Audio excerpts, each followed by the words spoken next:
Dhananjay Giri ji, confusion हमेशा BJP की तरफ से रहती है। आपके मंत्रिमंडल में चाहे केंद्र हो या राज्य में हो, वहां पर ओबीसी चेहरे जरूर दिखेंगे। राज्य में सत्ता हासिल करने के लिए जातीय समीकरण भी साधा जाएगा, ओबीसी चेहरे वहां पर भी नजर आएंगे, लेकिन यहां पर जातीय जनगणना नहीं कराएंगे। ओबीसी नेता होने की बात करेंगे, प्रधानमंत्री खुद अपने आप को ओबीसी कहेंगे, पिछड़ों के नेता कहेंगे, लेकिन फिर जातीय जनगणना हो, ओबीसी कितने हैं ये गिनती हो, इनकी आबादी का पता चले, तो उस पर तो क्लियर स्टैंड रखिए ना। पूजा जी, सामाजिक न्याय की बात करने वाले कुछ चंद परिवार आज अरबपति खरबपति हो गए और सामाजिक न्याय की सिर्फ बात करते रहे।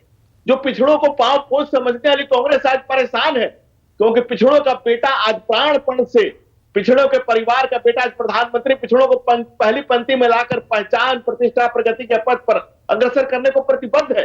हमारी प्रतिबद्धता दिखती है, हमारी मंत्रिमंडल में उनके संख्या बल दिखता है, हमारा सरकार में सरोकार दिखता है।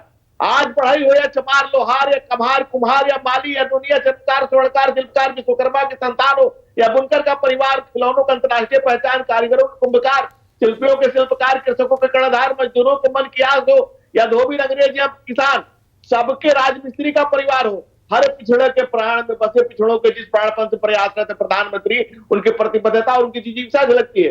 2018 में 102वां संविधान संशोधन करके पिछड़ा वर्ग आयोग बनाया गया। एनएफ ओबीसी स्कीम के तहत पिछड़ा वर्ग छात्रों को शिक्षा में फेलोशिप दी गई। आज ओबीसी आरक्षण में क्रीमिलियर 6 लाख से बढ़ाकर के 8 लाख किया गया। केंद्रीय विद्यालय, सैनिक स्कूल, जवाहर नवोदय विद्यालय, सब में 27% आरक्षण किया गया। ओबीसी स्कीम के बजट में वृद्धि की गई है। पीएम विश्वकर्मा योजना में 3 लाख तक का लोन दिया जा रहा है। आज जो प्रधानमंत्री नरेंद्र मोदी ने जो शब्द दिया है, जो मंत्र दिया है, आने वाली पीढ़ियां पूजा जी उस पर मंत्रणा करेंगी। सबका साथ, सबका विकास, सबका विश्वास, सबका प्रयास। मतलब आरक्षण देंगे, लेकिन आरक्षण कितनी आबादी तक पहुंच रहा है ये नहीं बताएंगे। बिल्कुल बताएंगे, बिल्कुल आप बता रहे हैं, लगातार बता रहे हैं। आज प्रधानमंत्री नरेंद्र मोदी पिछड़े समाज का एक व्यक्ति अगर प्रधानमंत्री बना हुआ है तो कांग्रेस के पेट में दर्द हो रहा है। क्यों भाई, क्यों परेशान है कांग्रेस? कांग्रेस कराएगी लेकिन जनता सराहेगी। प्रधानमंत्री के किए गए, आप सिर्फ गिनती की बात कर, या आप तो लाभ गिनती भूल जाएंगे, इतने योजनाएं लाई गई है। प्रधानमंत्री नरेंद्र मोदी वो भगीरथ है जिन्होंने विकास की इतनी गंगाएं बहाई जो खुद भी नहीं गिना पाएंगे। जिस रफ्तार से देश को प्रगति के पथ पर अग्रसर करके लेके चल रहे हैं, आज पिछड़े का बेटा प्राणपण से पिछड़ों के को जिस तरह से आगे अगली पंक्ति में लाकर पिछड़ा पीछे ही रहे। आप चाहते हैं कांग्रेस पिछड़ा पावपोच, जिस तरह से कांग्रेस ने पिछड़ों को पावपोच समझा, आप चाहते हैं पिछड़ा पीछे रहे।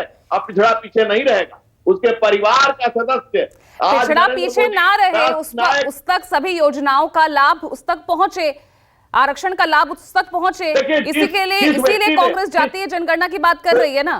पूजा जी, जातीय जनगणना की शुरुआत कहां से हुई? बिहार से हुई। कैसे हुई? हम सरकार में थे, हम और नीतीश कुमार साथ में थे। हमारे मंत्री ज्यादा थे, हमारे सांसद ज्यादा थे, हमारे विधायक ज्यादा थे, हमारे 2 उप मुख्यमंत्री थे, हमने मिलकर के बनाया। और जब पिछड़ों के साथ कुछ सर्वे कर लिया नीतीश जी ने, तो देखा कि जो लोग हमारे साथ हैं ये सामाजिक न्याय की बात करते हैं, लेकिन दुर्दांत है, इनको परिवार से बाहर, परिवार से शुरू है, परिवार पे खत्म है।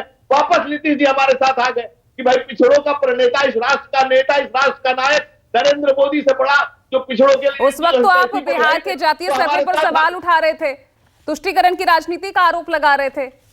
नहीं भाई, उसमें तुष्टीकरण की क्या बात हो सकती है? उसमें धर्म की बात तो है नहीं।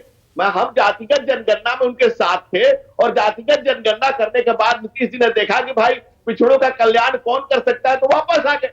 नरेंद्र मोदी के उस महान नैया में वापस सवार हो गए। नेशन के नेता, प्रणेता नरेंद्र मोदी जी जिस ढंग से पिछड़ों को प्राणपण से जिस ढंग से आगे लेकर के चल रहे हैं, यानी अगर बिहार में जातीय सर्वेक्षण सही है तो राष्ट्रीय स्तर पर फिर जातीय जनगणना होनी चाहिए, यही कह रहे हैं ना? पूजा जी, नहीं, आप मेरे मुंह में अपने शब्द मत डालिए। मैं जो कह रहा हूं, आपके पास भी 2 कान हैं, साथ साथ सुन रही हैं कि आज पिछड़ों को पहचान, प्रतिष्ठा, प्रगति के पथ पर अग्रसर करने के लिए अगर कोई सरकार प्रतिबद्ध है तो आदरणीय बिहार का कास्ट सर्वे ठीक था ना, आप यही कह रहे हैं। भाई हम तो आपसे इससे ज्यादा कह रहे हैं कि वो कास्ट सर्वे में हम शामिल थे। वो कास्ट के कैबिनेट जो से पास हुआ उसमें हम भी शामिल थे, उस कैबिनेट में हम भी शामिल थे। और अगर कहीं कोई विसंगतियां हैं तो उसकी जांच करके उसको ठीक किया जाए। फिर क्यों तो हमारे फिर क्यों कंसेंट से हुआ था। बीजेपी जातिगत सर्वेक्षण कास्ट सेंसस कराने से फिर क्यों डरती है? यही आरोप विपक्ष क्यों लगा रहा है। भाजपा डरती है, दुनिया की सबसे बड़ी पार्टी, इस देश का जनमन, इस देश का आम आदमी, गांव गरीब किसान नौजवान पिछड़ा अगड़ा कुचौड़कार चरमकार, इस देश का एक एक इंसान जिसके साथ खड़ा है, जो नरेंद्र मोदी के सपनों के भारत बनाने के लिए प्राणपण से तर्पण समर्पण के साथ भारतीय जनता पार्टी, क्योंकि भारतीय जनता पार्टी सिर्फ एक राजनीतिक दल नहीं है, इस देश के आम जनमन के मेरे सवाल का भी जवाब नहीं दिया। जातीय जनगणना होनी चाहिए कि नहीं होनी चाहिए, इस पे तो स्टैंड क्लियर कीजिए ना। भाई हमने बिहार में जो जनगणना हुई, हाँ। उसमें हम साथ में थे, हम कैबिनेट का हिस्सा थे, हमने हमारे संख्या बल पे ज्यादा थे, हम उसमें साथ रहे, साथ किया, और उसको करने के बाद नीतीश जी ने देखा कि भाई पिछड़ों को कहां प्राणपण से कौन पिछड़ों के लिए काम कर रहा है, तो वापस नरेंद्र मोदी सरकार का हिस्सा बने, इस एनडीए का हिस्सा बन गए, क्योंकि उनको पता था कि सिर्फ बात पिछड़ों की करते हैं, काम परिवार का करते हैं। तो बीजेपी जातीय जनगणना कराएगी या नहीं? बिहार में करवाया, आप साथ थे, आपके नेतृत्व में हुआ, सही बात, नीतीश कुमार आपके पास आ गए, आरक्षण के सबसे बड़े पैरोकार। पूजा जी, आने वाली नस्लें तुम पे नाज करेगी हम असरों, ठीक जब है, उन्हें मालूम साधना चलेगा भारती, नरेंद्र मोदी को देखा। ठीक है।